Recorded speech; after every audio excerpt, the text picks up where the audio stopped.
solemnidade que debe celebrarse o que é a novena do San Cibrao. Quizás tenselle máis devoción, por exemplo, a Virxe dos Dolores, non?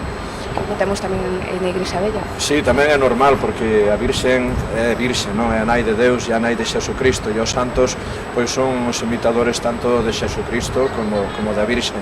Entonces é normal que a Virxen prevalezca despois de Xesucristo, seu fillo, na devoción popular. E estes días estamos vendo porque vemos que todos os días hai xente aquí que marcha pois ao Santuario dos Milagres en baños de molgas, a mañán e a tarde. Bueno, cando se celebra algunha festa da Virxen, como vai ser o Día da Saleta, tamén aquí en Asturenses, pois reúnese moita xente a celebrar a festa da Virxen. Temos que darlle enhoraboa porque se está arrensando a torre da Igrexa da Veracruz. Xa estamos nestos intres contemplando como van esas obras.